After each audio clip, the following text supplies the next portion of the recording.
there's nothing else, I had thought about something that I thought might be useful. So you often talk about enduring things on the right level. So, well, first, what exactly needs to be endured? And then what's the right level? Exactly. And then, well, I suppose, why is it important? What does it result in? So what needs to be endured is basically the any type of pressure. There's always a degree of pressure.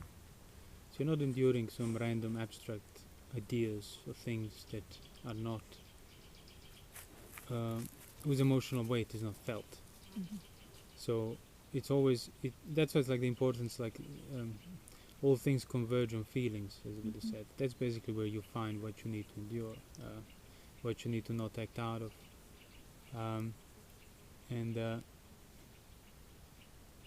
So the types of pressure, you can describe them in your own way, in a way, like whatever pressures you, but fundamentally they're going to fall into 5 categories, the categories of the 5 hindrances. But I don't want to just say, you endure 5 hindrances, because people have read extensively about the 5 hindrances, and then they'll just slot what I said into that idea of 5 hindrances, right? This is how you deal with them. No, it's like you find your existence always within one of those. It always has to be pressured by something, unless you're like completely in first jhana, basically. There always has to be a degree of pressure. So you see whether it's the pressure in regard to sensuality, whether you are immovable in regard to that pressure, whether it's the pressure in regard to ill will, irritation, sloth, laziness, indolence, whether it's in regard to doubt. There is always something where your feelings are converging on. Either craving for more pleasure, craving for less pain, craving for less doubt, and so on. So that needs to be recognized as a thing, as a state of mind, as a fundamental direction that you are in.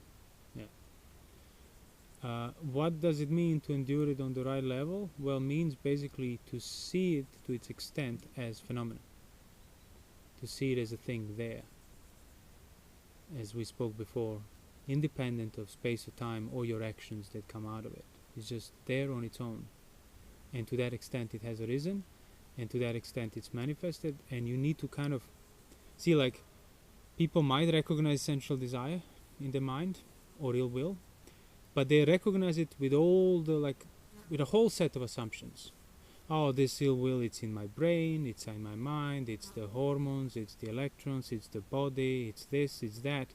It's not. It's your mode of existence at the time, fully, completely, as the entire picture. That is your basis. The mind of ill will, the mind of lust, the mind of doubt. So you need to see it on the level of the mind. In other words, not as a thought in your head, like inside of this head that's part of this body, but pretty much recognize that whether it's the body, head, inside, out, all the notions of space are secondary to the enduring level of the pressure of certain feeling that you have at the time. So it needs to be seen as a phenomenon independent of space and time. It needs to be recognized in its own presence, so to speak.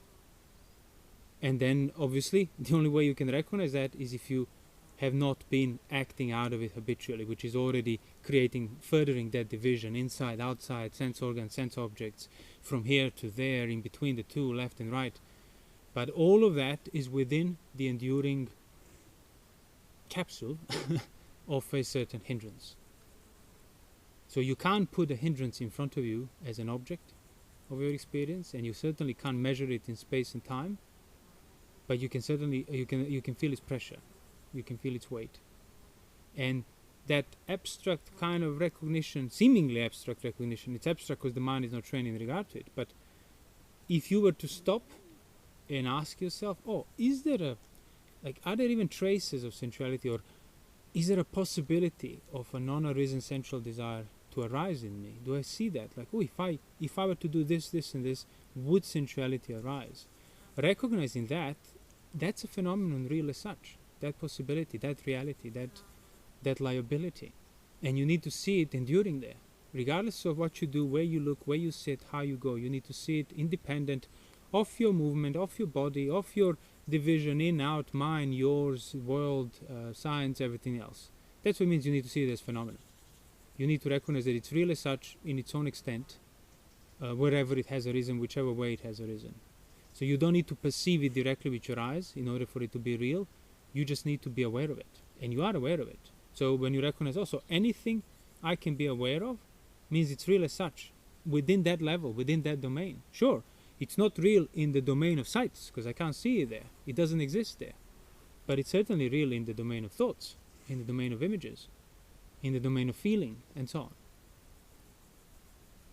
And that's, as we spoke before, that's what Yonisamaniskara is, yeah. So that would be the right level.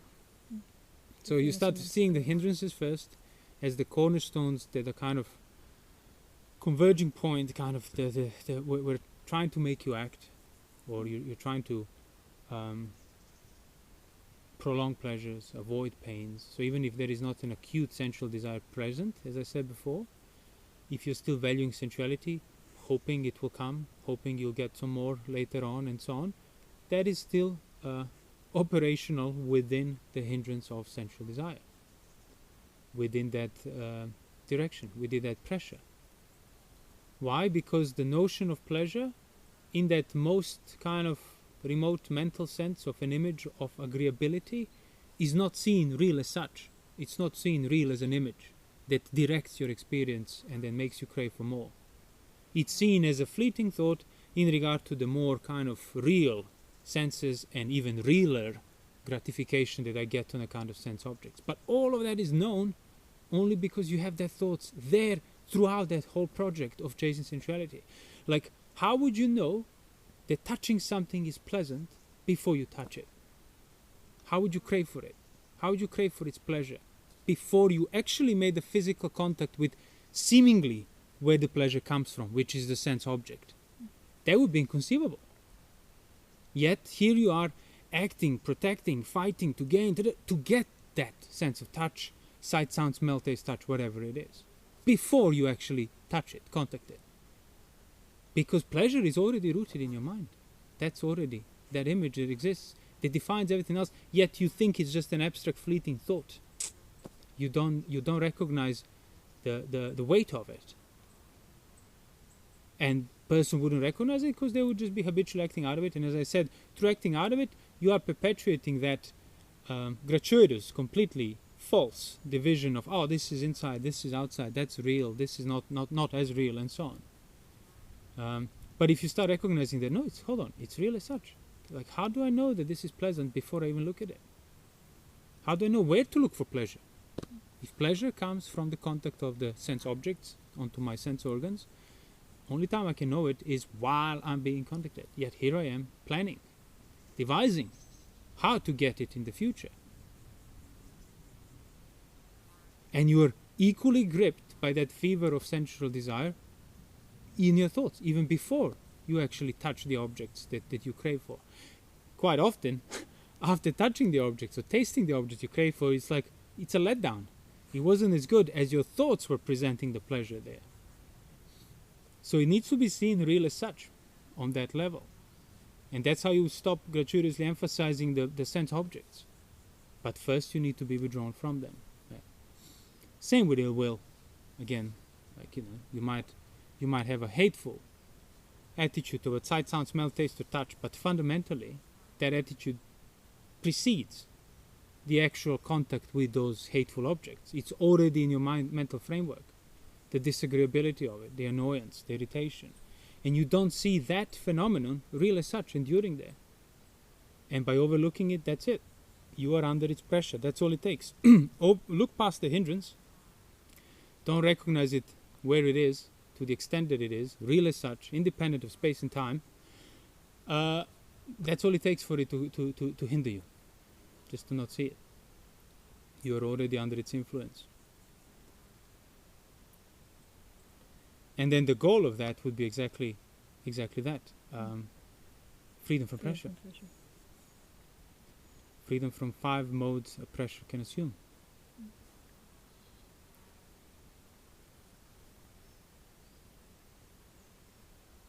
So, like, as you said, all of what you just said would be completely invisible if you're acting out of these things. Yeah, it does not exist. So then it might be useful to clarify what constitutes acting out, because it might be easy to assume that it's only kind of relatively coarse, as in if I go and get the thing I want and eat it, or see it, or whatever. But I suppose I don't know, to give an example, like you could even, somebody could listen to what you're saying, and even just, I suppose, a pressuring kind of thought comes up, and now you start trying to remember, what did he say, and how did it, and that's already acting out. Yeah. So see, first the course acting out has to stop. Yeah. So precept, sense restraint, it's just not negotiable. Like Dhamma does not exist. There is nowhere for Dhamma to apply unless that basis is developed beforehand. So it's not up for debate. Now acting out, exactly. So that will already be a hindrance of doubt. Oh, where do I look? How do I see another level? How do I do that?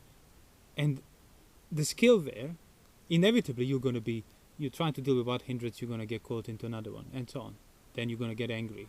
Then you're going to try to overcome that pain by craving for sensuality, because that's your only means of escape. Then you're going to go sleepy, because it's just too much, and so on. But the point is that not to deal with an individual hindrance in that coarse manner, but to recognize, you can initially, sure. Like if there is a hindrance of sensuality, well, don't go in the objects that would be making it worse.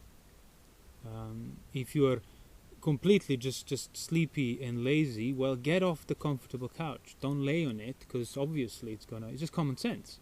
But that's nothing. It's not going to uproot any hindrance. What would uproot them eventually is to recognize that whichever it is present, it's present through the pressure. So, like, you might start by being gripped by the hindrance of doubt. Oh, he said I must see this on the right level. How do I see it on the right level? And you recognize, hold on, my whole desire to see this on the right level, it's already coming out of a pressure. Oh, that's what I need to do, not act out of the pressure. So by recognizing the pressure, you won't act out of it. By not acting out of it, you get to recognize it. And then if the mind moves into like craving for sensual pleasure, again that's a pressure. I don't care what wants as its object. All I care is I'm pressured, I'm under its kind of weight, push in a certain direction. That's what I need to see. I need to see that pressure real as such. There is pressure present.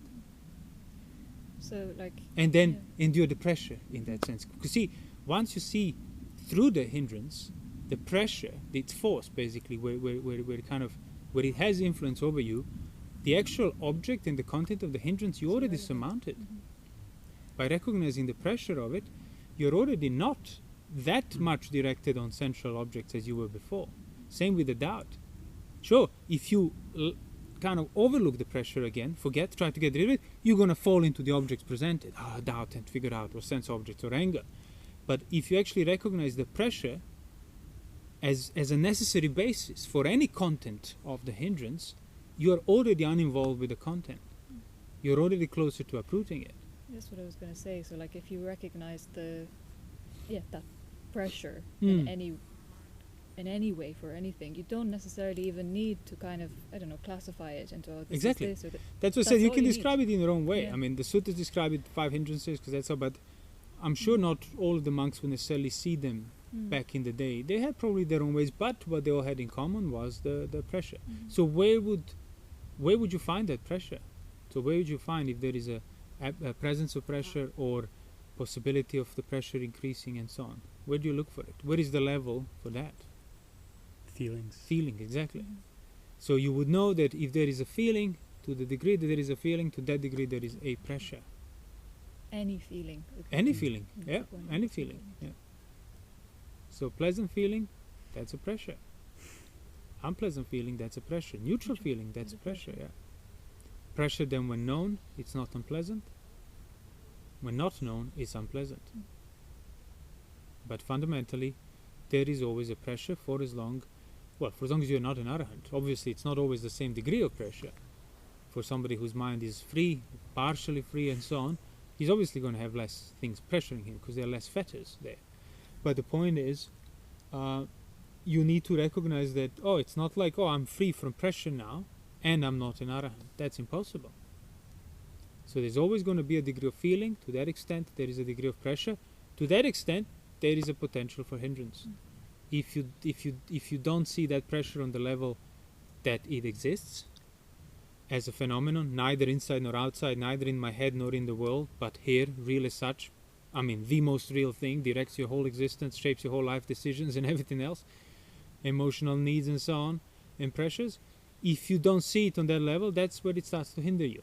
That's where its counterpart starts to hinder you.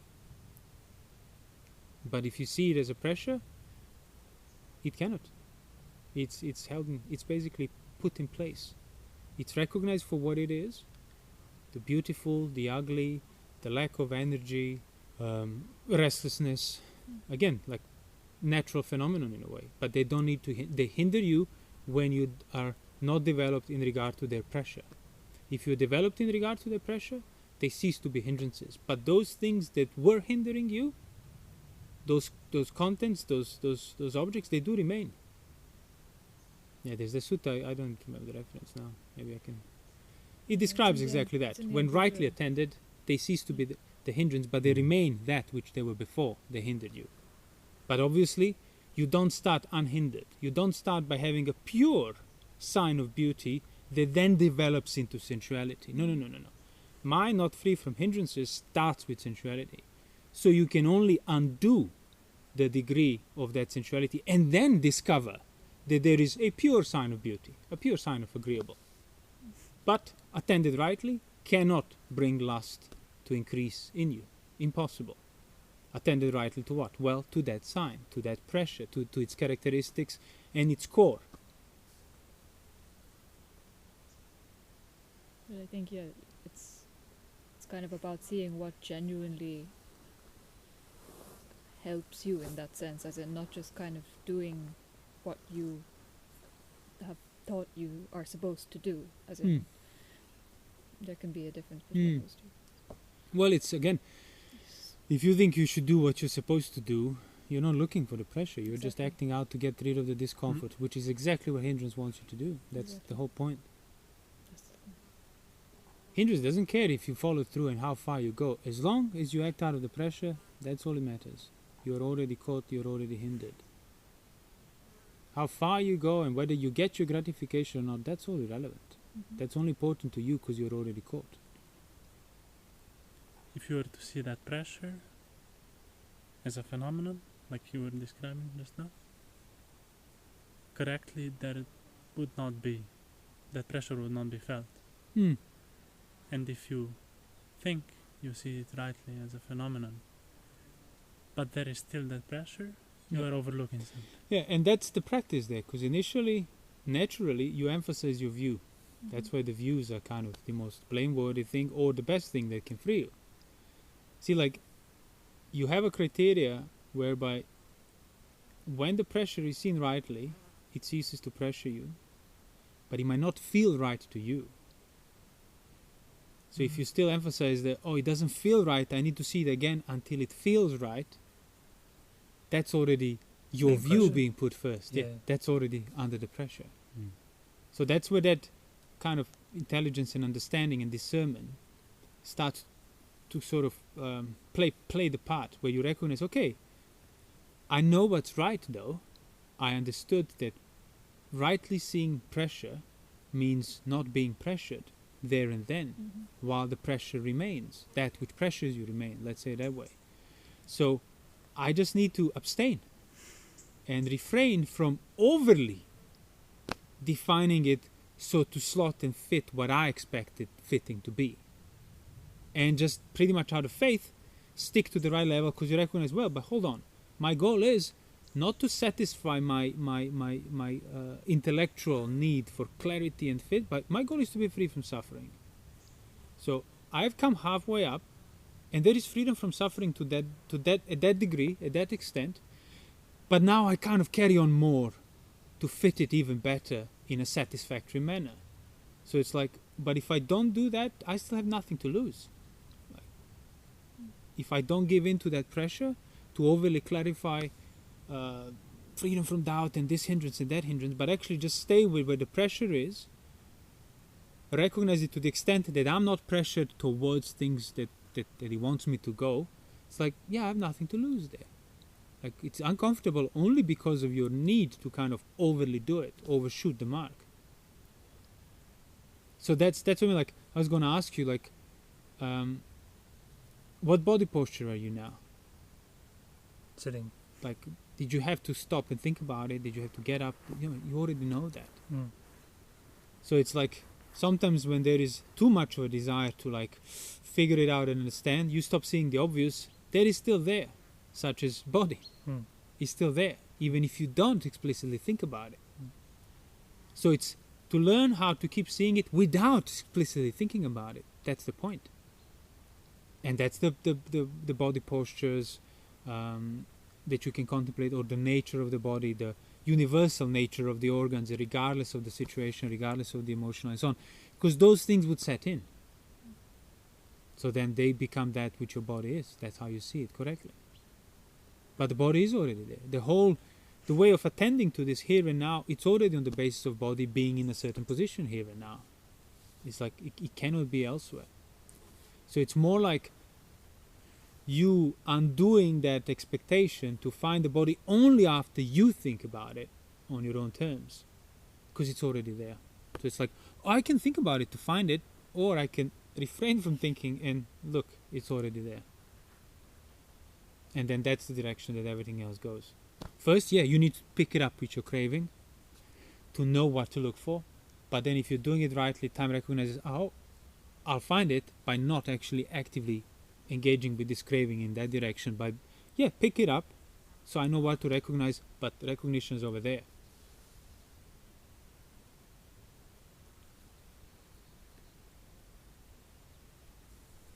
Yeah, what I found, kind of a good way of putting it is what Venerable Aniga wrote in that essay regarding Yoniso Manasikara, is that even the recognition of the body already there is because the body is already there. Yeah. So, like, if you understand that, then basically...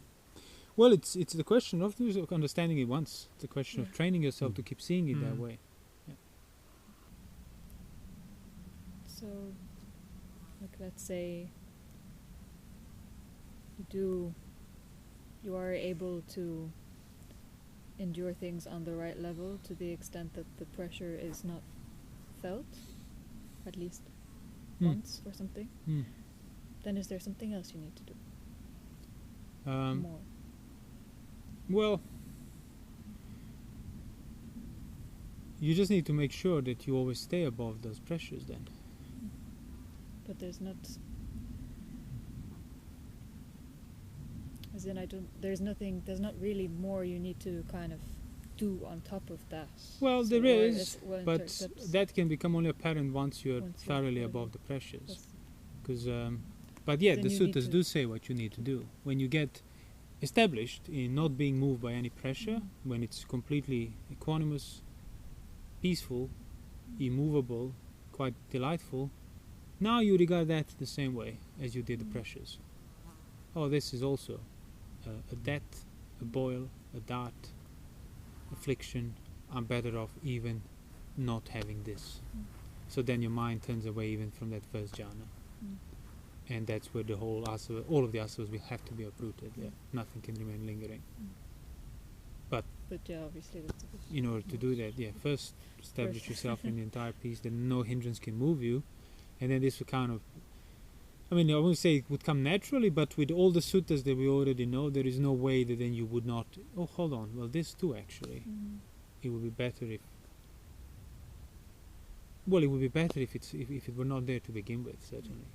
Because any experience that arises is not worth clinging to. It's not worth having, it's not worth delighting or finding safety in. Even this purified, freed experience from all the pressures, all the compulsions, all the hindrances, all the doubts and everything else. Not mine, not for me, not I am.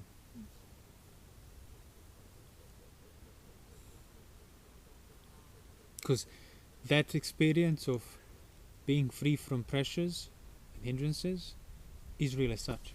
It's a phenomenon enduring there. Yeah.